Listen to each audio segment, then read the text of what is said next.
Sie hören Sport und Musik. Das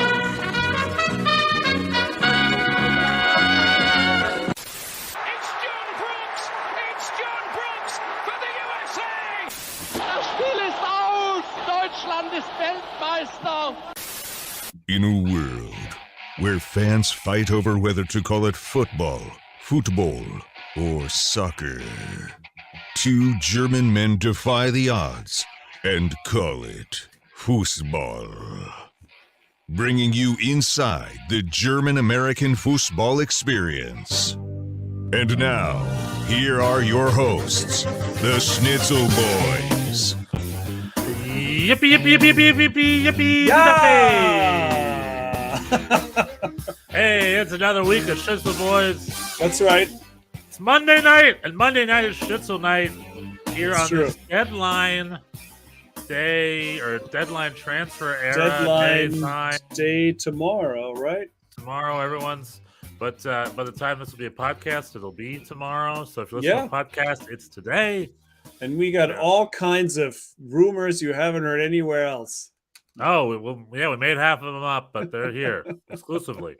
But no, we have a lot of fun, exciting rumors. So we have two. We got the rumors, we got the business stuff, and then we got the Bundesliga had three. So many games. We have a match title days race in a row. We got a title We got a title race.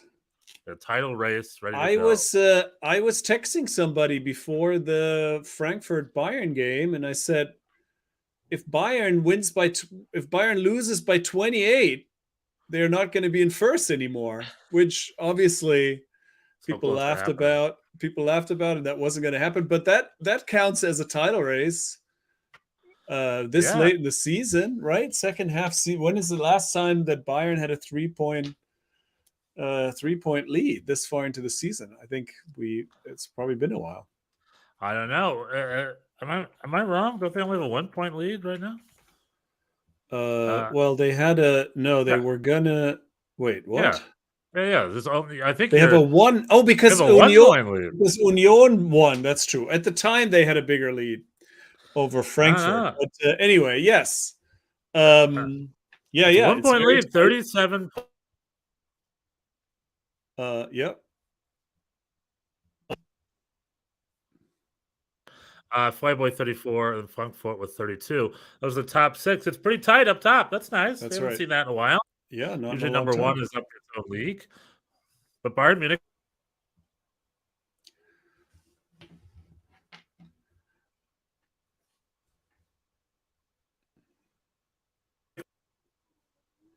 To go. Union Berlin claiming their spot.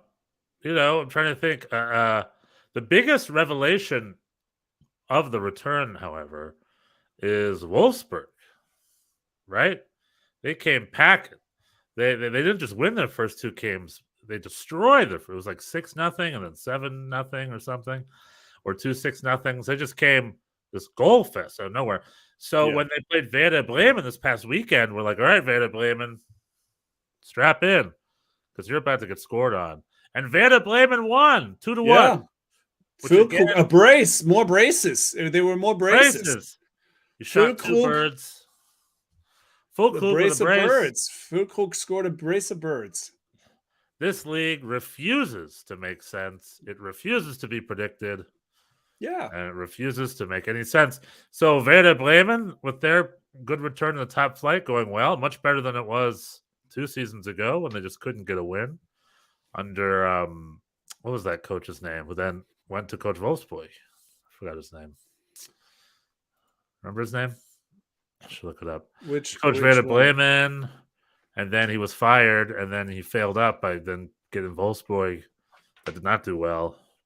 His name isn't Nicholas Füllkrug, but something similar to that.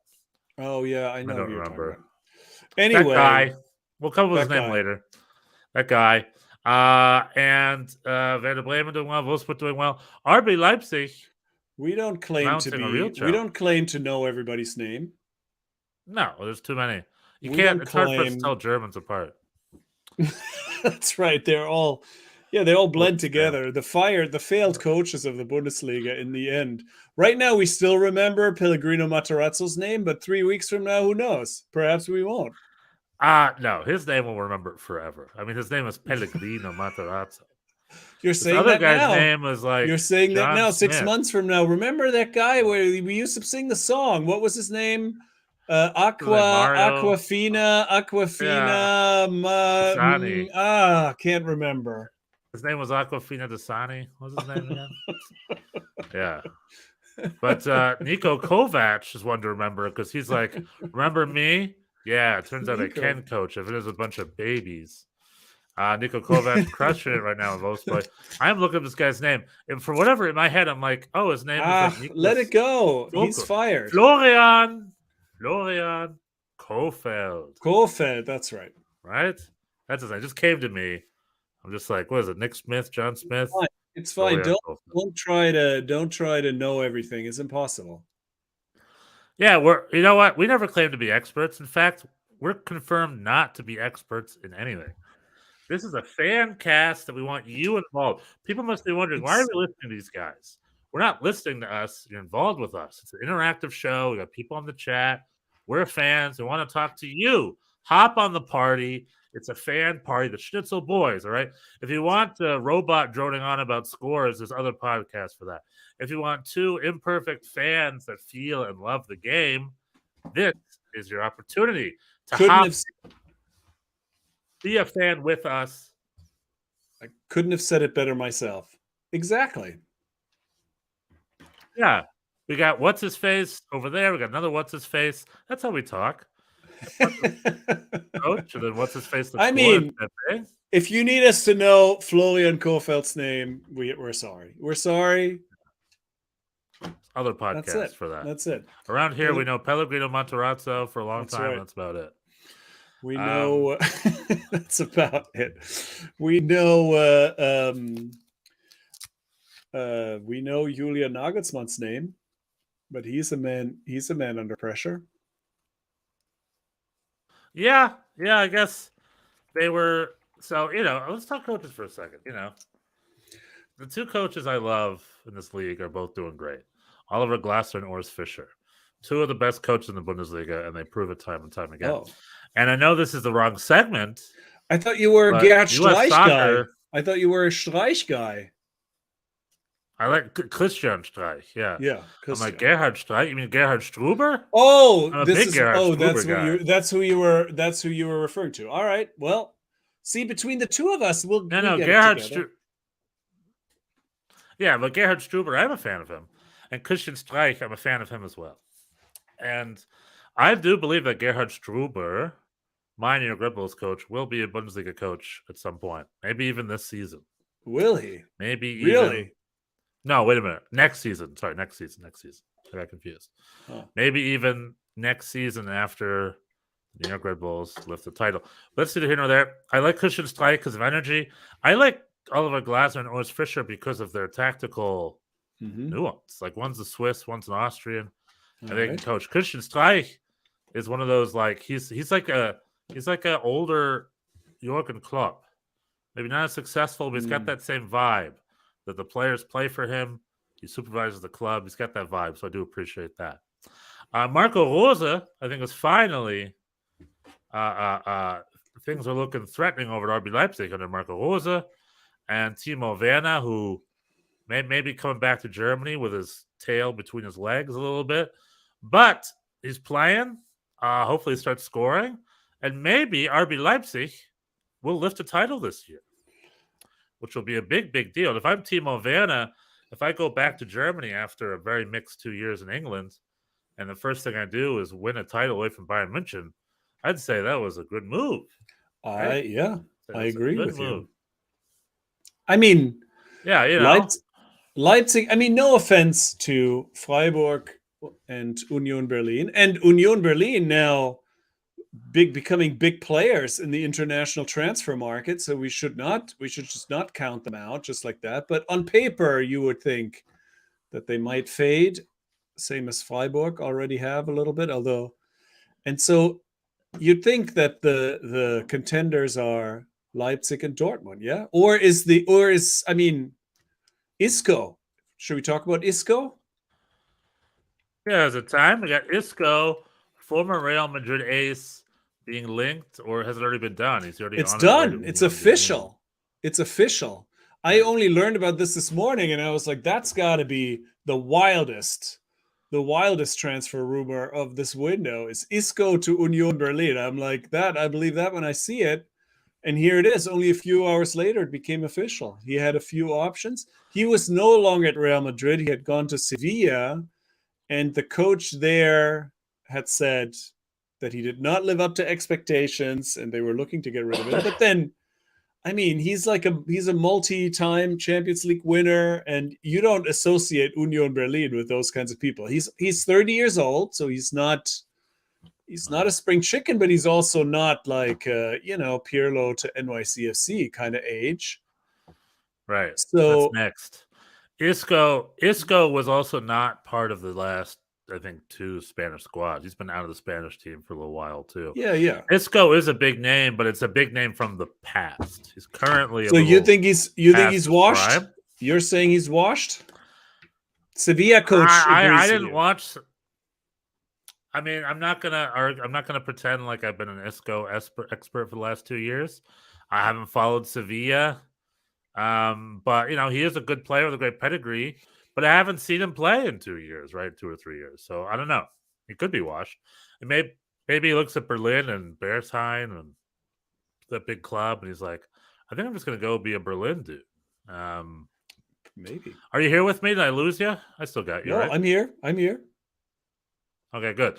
Just your picture froze. I just want to make sure. It's on my screen. No worries. I mean, it's a little twitchy. I need to hardwire my internet. But anyway, yeah. So I think it's a good move because Union. It's a coup. Even if he is a little past his prime, if he's half the player he was, that's a coup for Union Berlin, right? A fun, exciting winger him. He's a winger. Yeah, right? I think so. I think we'll see what he's got left. Yeah, I mean, you never know, right? At some point.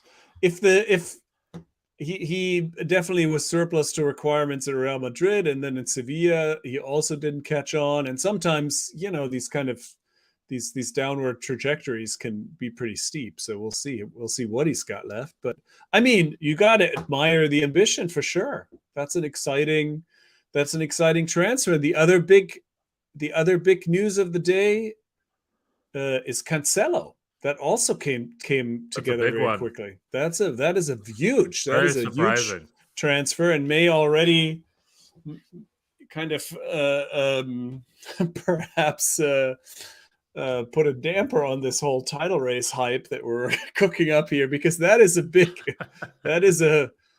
big improvement for Bayern. Joao Cancelo, who I mean, this really happened very quickly. He was one of the staples at Man City, one of the better teams in Europe, and Pep Guardiola referred to him as the best fullback in the world at some point. And but things are going on at City. There's Pep is not happy with the general urgency of things. Cancelo was not happy with not starting for Arsenal, apparently, and got into a thing against Arsenal. He wasn't, for the Arsenal game, he was not in the starting 11. There's this kid, Rico Lewis, has gotten a lot of time. I think Pep Guardiola just looking to shake up the complacency in his very successful squad. This squad's been very successful the last few years. A little bit of satiety, is that the word? Complacency, I guess. I'll buy it. Is settling in, and Cancelo was unhappy not starting and said he wanted to leave, and Pep was like, all right. And so now he's going to Bayern. This came together within days. Incredible. Bayern definitely was looking out. Bayern was looking for an upgrade on the right side over I guess Pavard is playing there. Mazraoui is still hurt. Left. Or he was hurt. Right side or left side? I thought he was left side. No, left side is Alphonso Davis' spot is on the left, right? And on the right we have. Yeah, but I guess he could play either. No, he could play on both sides, but I think he can. I think in Bayern he's probably going to play on the right. I think we're thinking. Okay, but he's played for City. He's played for City on both sides. Anyway, that's kind of exciting. It's a loan The buy clause is 70 million euros. So I don't know if they're somebody was tweeting today, since it's just a loan, Cancelo could come back if Pep gets fired in the next few months. So wild times, but we're not a Premier League podcast, so we're not going to dive into City, but a huge improvement for Bayern, big transfer. Well, on that, the buy clause at 70 million euros is very high.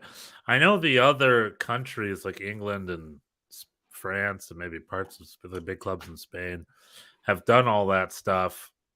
But I don't know what's the highest a Bundesliga club has ever paid for a player. I'm trying to think. Has Bayern München ever paid $70 million for anybody?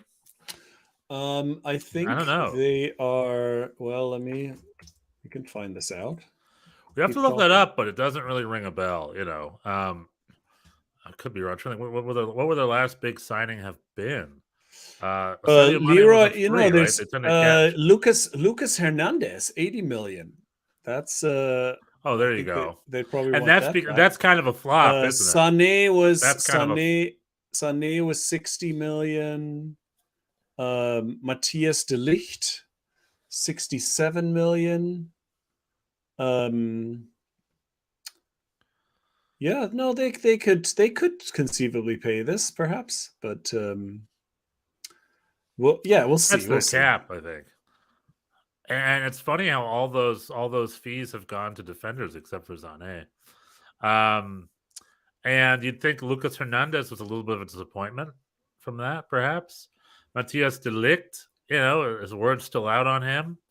But Bayern München's been active. They signed Daley Blind a month ago.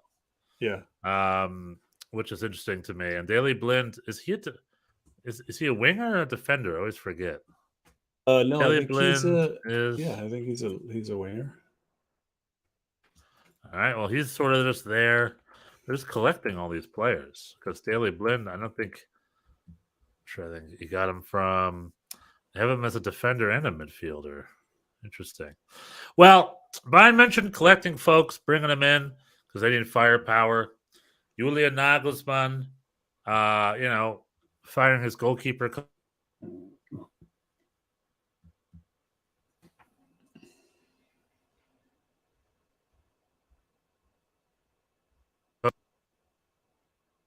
Over the weekend, and it didn't improve their fortunes.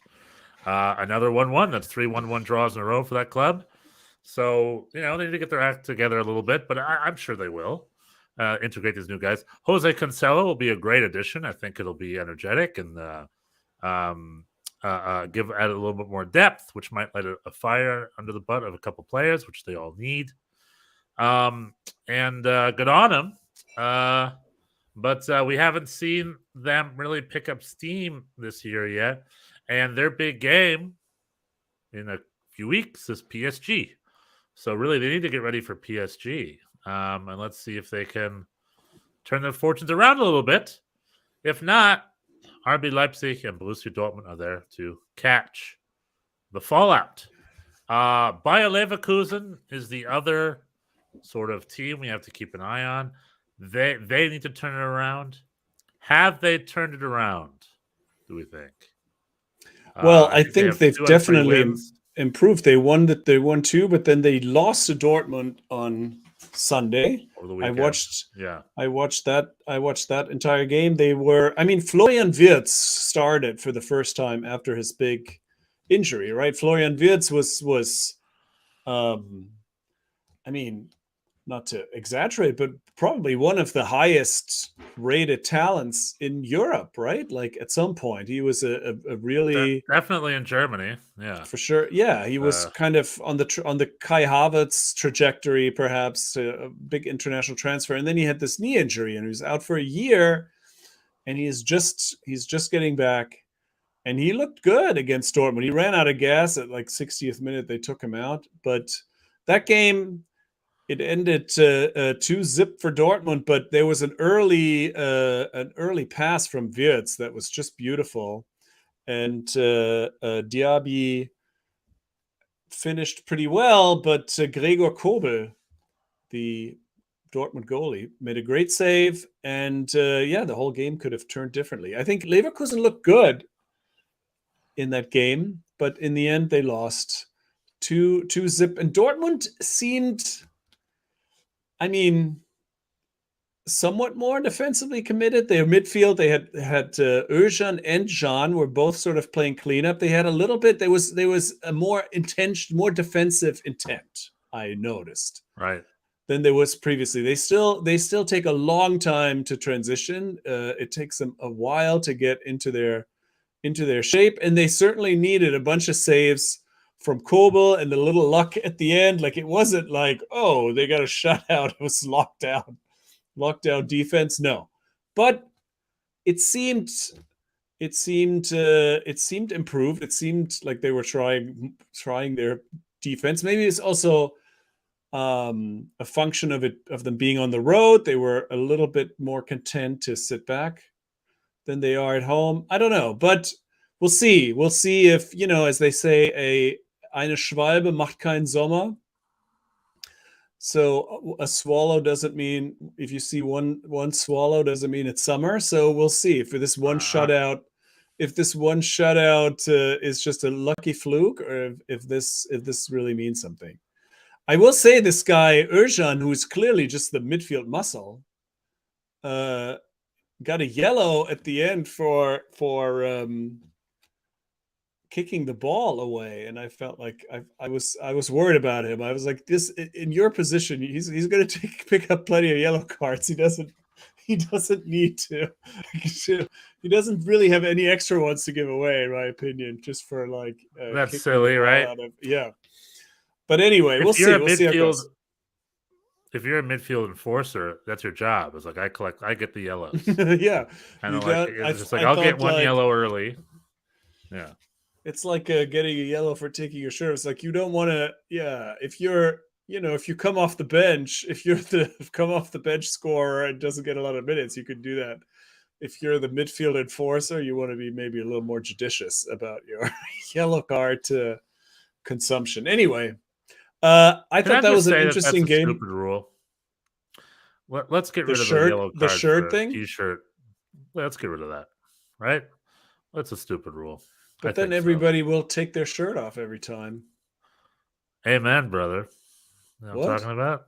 It's time for the meat show. No, I mean, they're just excited. I think there should be a rule where you're allowed to take off your shirt, but it has to get put on within 2 minutes, and it has to be reasonable. You know what I mean? Like, and then if it's excessive, within 2 minutes. I remember. I have a very vivid memory. Less than 10. Definitely less than 10. Well, you know what I'm saying? They should be allowed to take their shirt off and do this for a minute or two, as long as they put it back when it's done and go back to the field. I don't know. I think it's perfect. It's perfect. The yellow card, I think, is perfect because it sets the bar high. It's I think I don't want to see that every time somebody scores a goal. It's not necessary. If there's a little pain, it's appropriate, in my opinion.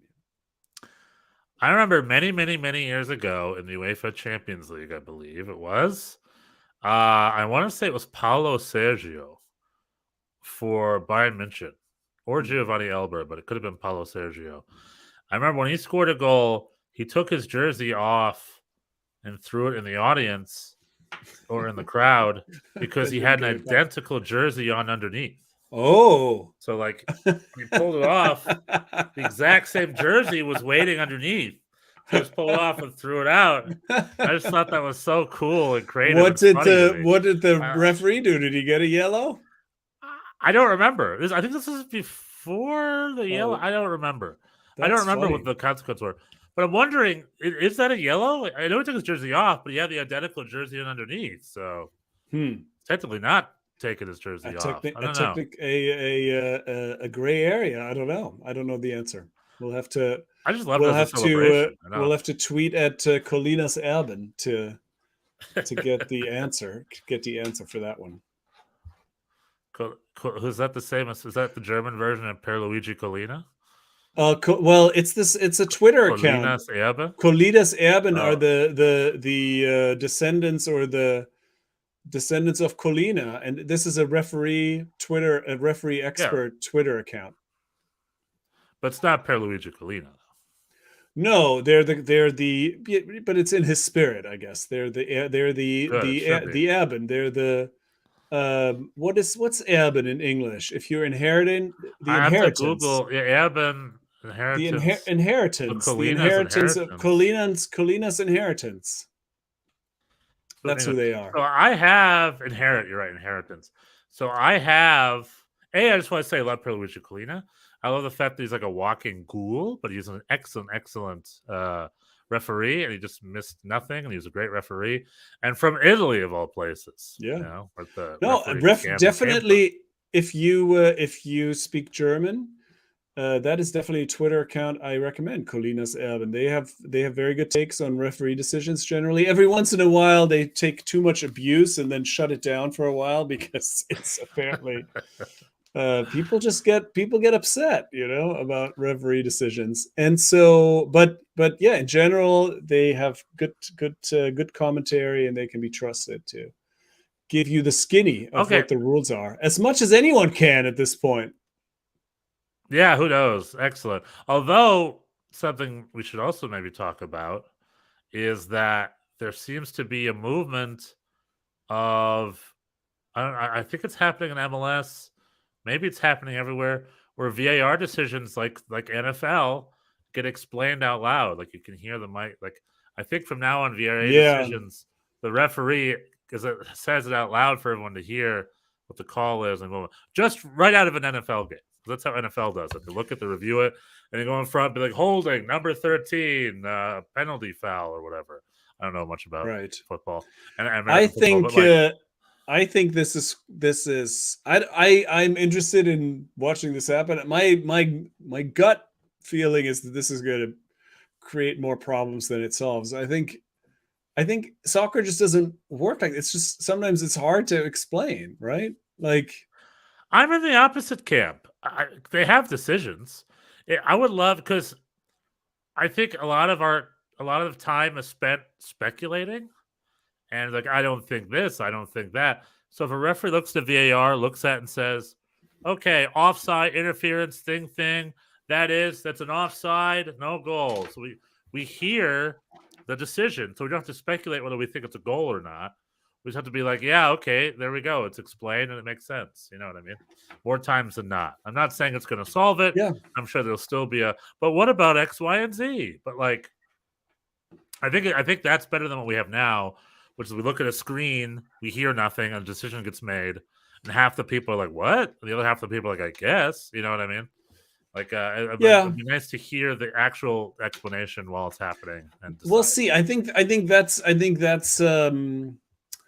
it's not an easy skill, I feel like, for these referees to kind of do that in a sentence. We'll see how it goes. I'm interested in it.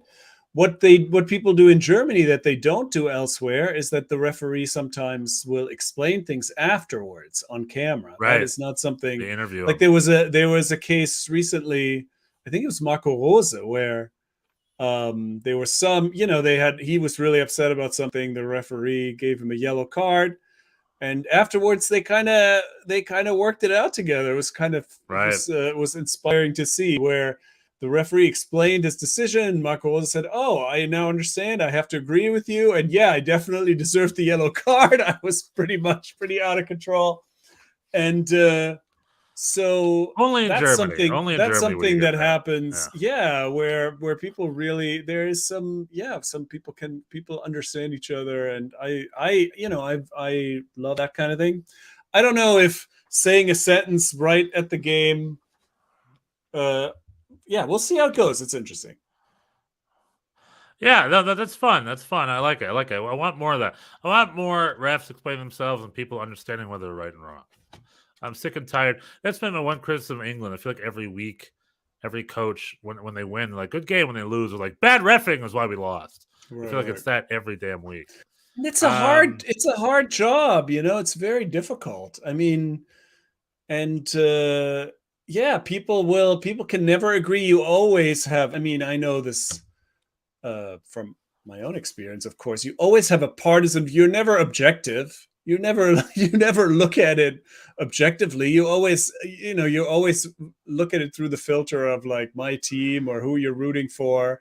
And so it's a difficult thing. People are always going to be upset no matter if there's VAR, if there's automated offside, whatever. There's a certain level of subjectivity, and people will always. And then when it comes to Twitter and social media, then it's not enough to just disagree. There's conspiracies and all kinds of uproar on social media. So it's a hard job. We do want refs to, we want good, decent people to become refs. So we do want to, Right. We need to support them rather than just always criticize. Not a good ref, but refereeing the Bundesliga is pretty on point. I rarely get confused by it. I mean, of all the soccer I watch, Bundesliga reffing is pretty dang on point most of the time. Right? They go to the Kölner Keller, the decision's usually correct, and then there you go. And then it's good on them. MLS and the English league a little less so. I would say MLS least accurate of the three. But I'm not going to get into that. I'm not going to get into that right now. I'm not going to that right now. Okay. So we'll see. So I have we got some more games. I got two other topics. I just realized when you mentioned this to me, or I forgot what it was. My mom sent me a Sprachgefühl for this week. Oh, would you like the jingle? Please. Here it is. Sprachgefühl, Sprachgefühl, Sprachgefühl, Sprachgefühl, Sprachgefühl, Sprachgefühl, Sprachgefühl. It's like an MTV segment. I love it. So I don't even know if this fits much of a Sprachgefühl. I'll let you be the judge of that. But the word which she got off the broadcast was Dosenaufner. Oh, that is so funny because I noticed that as well. Yeah. I was going to say Derek Ray had COVID this weekend, so he wasn't broadcasting, right? Who said Dosenaufner? Do you remember? Somebody did. It was. I think it was in the Leverkusen game. I think it looks like. I think it is the Leverkusen game. Here we go. Yeah, Sprachgefühl Wort für deinen Podcast. Dosenaufner. Aber alle Manny von Dortmund hat sein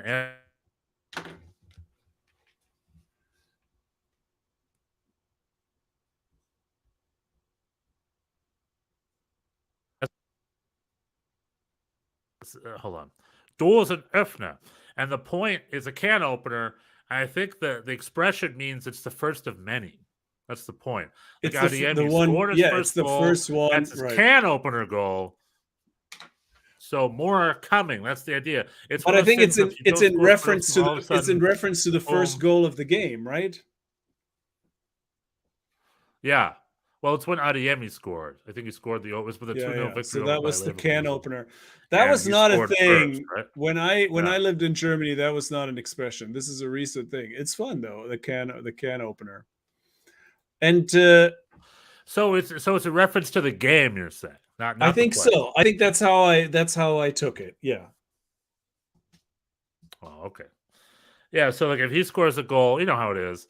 Like for the USA Colombia game, there was definitely no can opener. The whole game, I'm like, this is a 0-0 game. There's no can opener coming. But then this game felt much like the Dortmund by Leverkusen game was like they're going into the going when someone scores, it's just going to be other goals after that.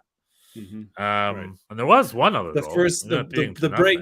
There's a stalemate. Everything is open, and then the can opener breaks it open. I guess. Patrick Omoyela was the commentator who brought this up. Oh, and he was he's good. ESPN has done pretty well with their German color guys. I feel like Steffen Freund is always a bit of a mixed bag, but sometimes. But he definitely is very passionate, and Patrick is very good. Anyway, he was sort of disappointed that Dosenöffner is actually can opener in English. He's like, oh, that's just a word for word translation. That's not very interesting. What do you want it to be? Well, in English, you'd say it opens a can of worms, maybe, or he It's opening. letting I the don't air know. out of the game, something like that. Yeah, opening a can of whoop ass, we would say. Opening a can of whoop ass. That's unrelated. The Okay. other, the I don't know who the play-by-play guy was, but he was suggesting a breakthrough. The breakthrough. I was like, that's a little flat. The can opener is more colorful. Yeah, that's boring but correct. I would say breaking the sound barrier. Maybe we can be a little more interesting Breaking the here. sound barrier. That was this. So, hey, Chuck Yeager style, right stuff. That is this week's Sprachgefühl. Very nice. Dosenhoffner. Yeah, that's very good. Yeah. That was a good one. I had that in mind too. Here it is again. Sprachgefühl. Sprachgefühl. Sprachgefühl. Sprachgefühl. Sprachgefühl. Sprachgefühl. Sprachgefühl.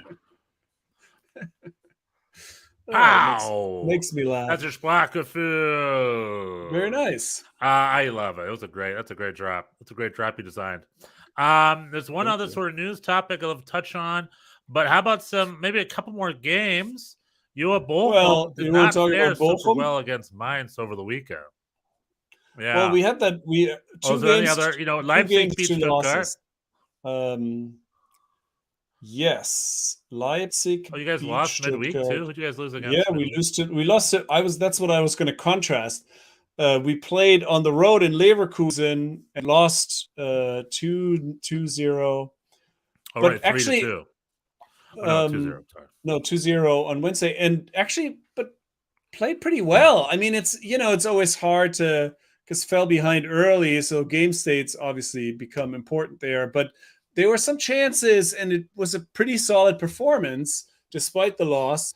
And then yesterday, or rather Saturday, that was not the case. The defense held up for all of 42 seconds until Mainz scored the first goal, and then Mainz eventually was up 4-0, and then Bochum scored.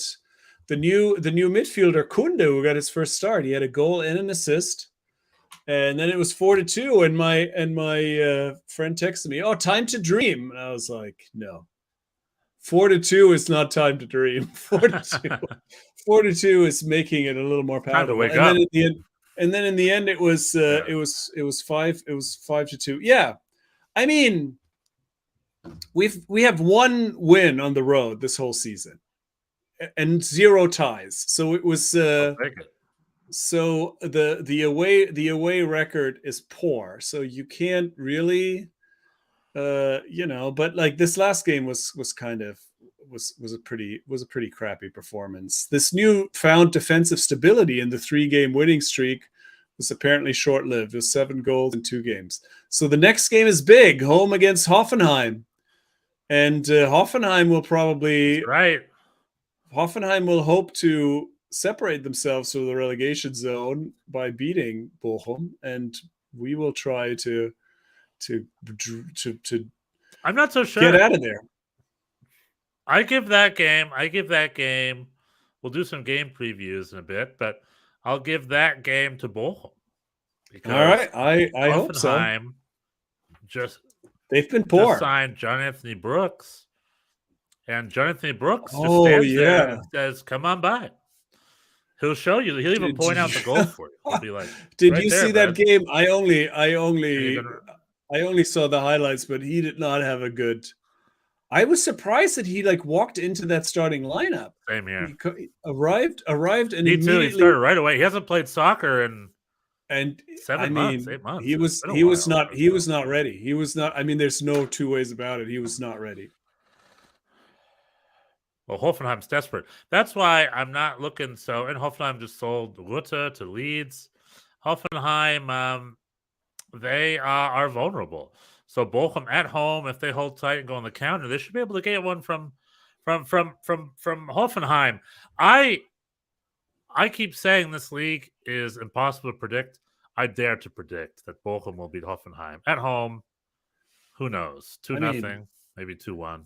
I will not. I won't bet against you. I have hope, but I have lots of hope, but limited faith, I guess. We'll see.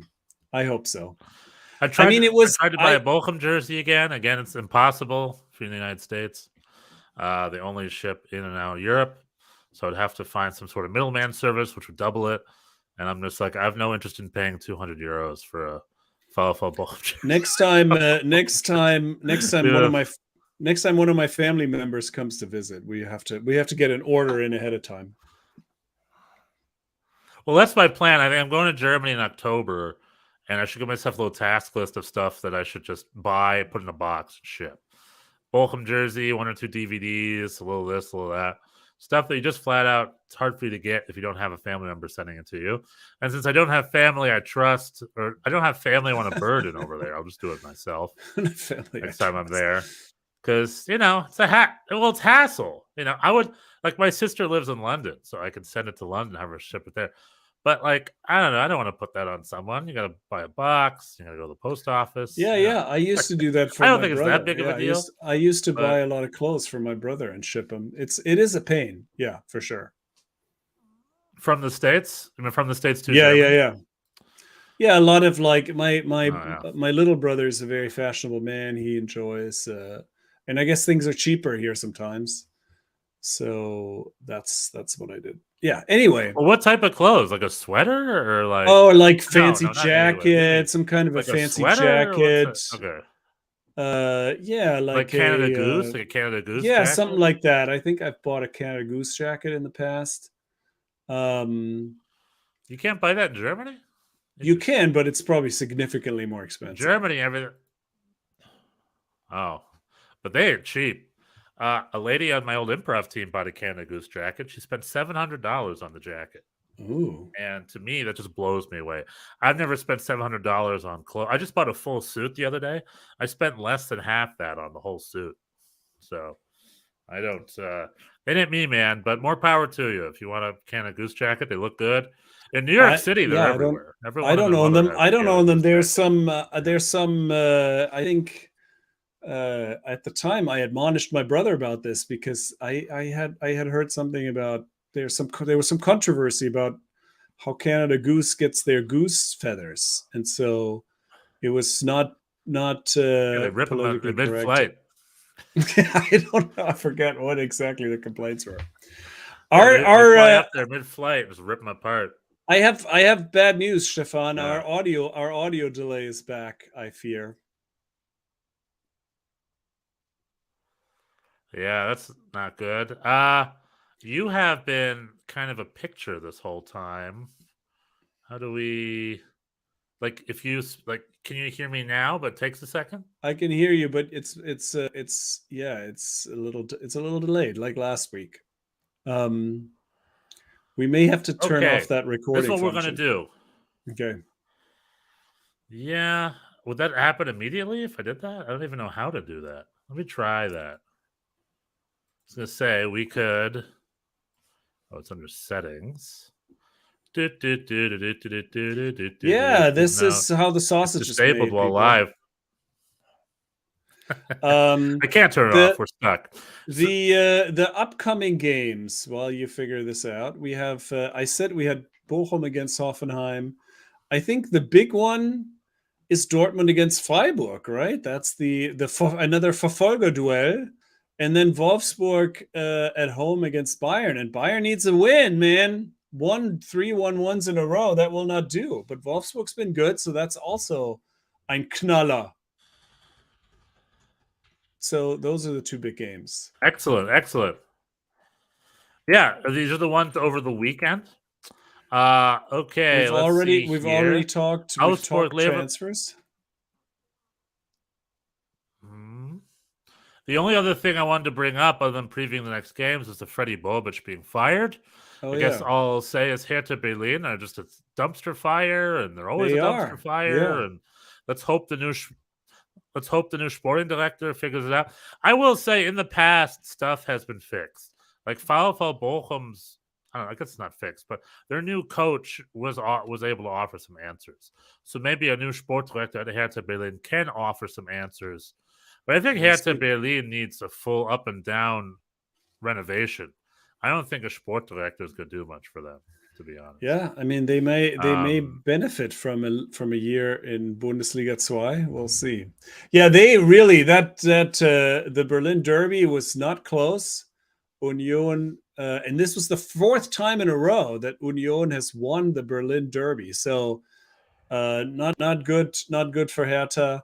Also, I thought that Rudi Völler was just kind of going to be a placeholder in that job until Freddy Bobic would take it over. Is that not what's going to happen now? Is Rudi going to immediately resign and Freddy's going to get that job, or what's going to happen there? We think.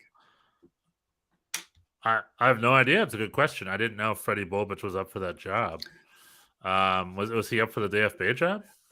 Those are rumors. Obviously, this is not something that they would announce. But I thought that was kind of the subtext that Freddy Bobic was going to get it, but he wasn't ready because middle of the season.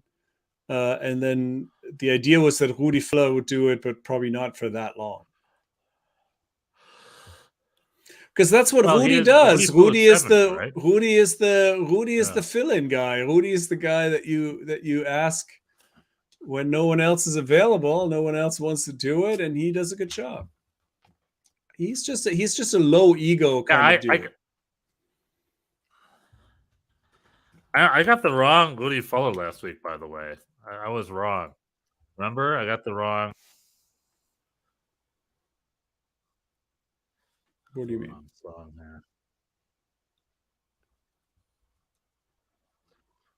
I'm trying to hook something up here. And where are we at there? Present. Come on, let's do this. Doing a tech boy thing. Tech boy. Yeah. Oh, Klaus and Klaus, yeah. This is the real version. I played a different version last week. I mean, is there really this originated in the stands? This is like people were singing in the stands. These are all just Klaus and Klaus are like well-known German hacks who will appropriate anything. There you go.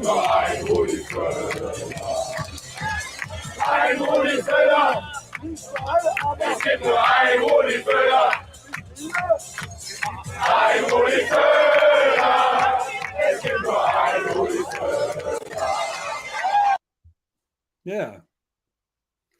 This is Klaus and Klaus cannot claim ownership over this. This is just a market an attempt. Stefan. That's right. We're Jordan authentic. Stefan do that. That's Jordan Stefan. We're the authentic. Okay, so we got Freddy Bobic. Who knows what's going on at Hertha? Yeah, I already mentioned it. Last but not least, we got a big games this weekend. The two big ones: Dortmund hosting Freiburg and Wolfsburg hosting Bayern will be a lot of fun. Yeah, Wolfsburg very has interesting. done it there. Niko Kovac does have a score to settle, and Bayern München got their fresh new reinforcements. We got Serge Gnabry back from punishment. We got Jose Cancelo from Joao Cancelo. Trying to get him. Joao Cancelo, Portuguese man. Joao. Well, you lived in Brazil. You can say this properly. Yeah, Joao. But in Brazilian Portuguese is different than Portugal Portuguese. In Brazil, you'd say Joao Cancelo. That's a Brazilian thing. But in Portugal, it'd probably be pronounced a little bit differently.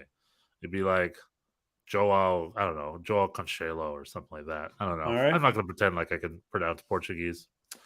But I've heard you put on a little Brazilian lilt here and there. Don't sell yourself short. Joao Cancelo.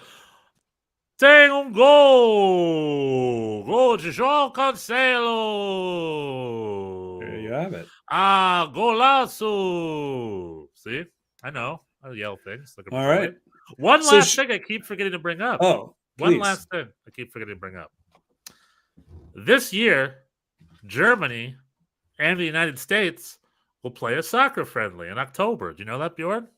I think you have mentioned this. Do we know where this is going to be? No. Oh, did I mention it already? Oh, that's my mistake. In October, Germany will play the United States, somewhere here in the United States, and I'm going to try to go. However, the irony being that in October, I am planning to take a trip to Germany. So there is a chance that I will, during the one day that you will be Germany plays the out United of the States, country. I will be in Germany. I will be far away from both squads. I'll be very far away from both squads. Let's hope that's not the case. Let's hope it's in a fun place like Austin. We can go meet in Austin. Have some I would travel. Germany I would USA. travel a reasonable amount to see this far? game. Yeah. How far? If it's in how far? If it's in LA, would you come? Or is that too far? Well, the US, they like to, right? I mean, well, probably by their logic, it's going to be like in Austin where there's the fewest Germans. They're not going to. This is going to be scheduled in hot weather, right? They're not trying. In this case, they're not trying to scare off the Mexican or otherwise Latin American populace. Right. They're going to go hot, right? They're going to go Florida or Texas or California, one would think. But it's just a friendly. So the Germans are in all three. They're not going to play these. They're not going to play these games. They're not. Yeah. It's a friendly. They're not going to play these weather games. True. However, it's going to be. I think it's a FIFA date, so it's a full senior friendly. I think. It'll be the Jamil Musiala, Serge Gnabry versus. It'll be fun. I would like to see that live. Yeah. Let's do it. Okay, that's been this week in Deutsche. Are we gonna? All right, here we go. German Fußball. So, all right, everybody. I'm actually going to end the broadcast and then start a new broadcast. Right. Stay with us without this delay. Yeah. Stay with us. We're going to have some. I'm going to get rid of the delay. January friendly talk. Some MLS transfer news. I may rant about the Super League for a little bit. I don't know. If you're into that, tune into the American Hour. Tune in the American Hour. Tschüss. Bis nächste Woche.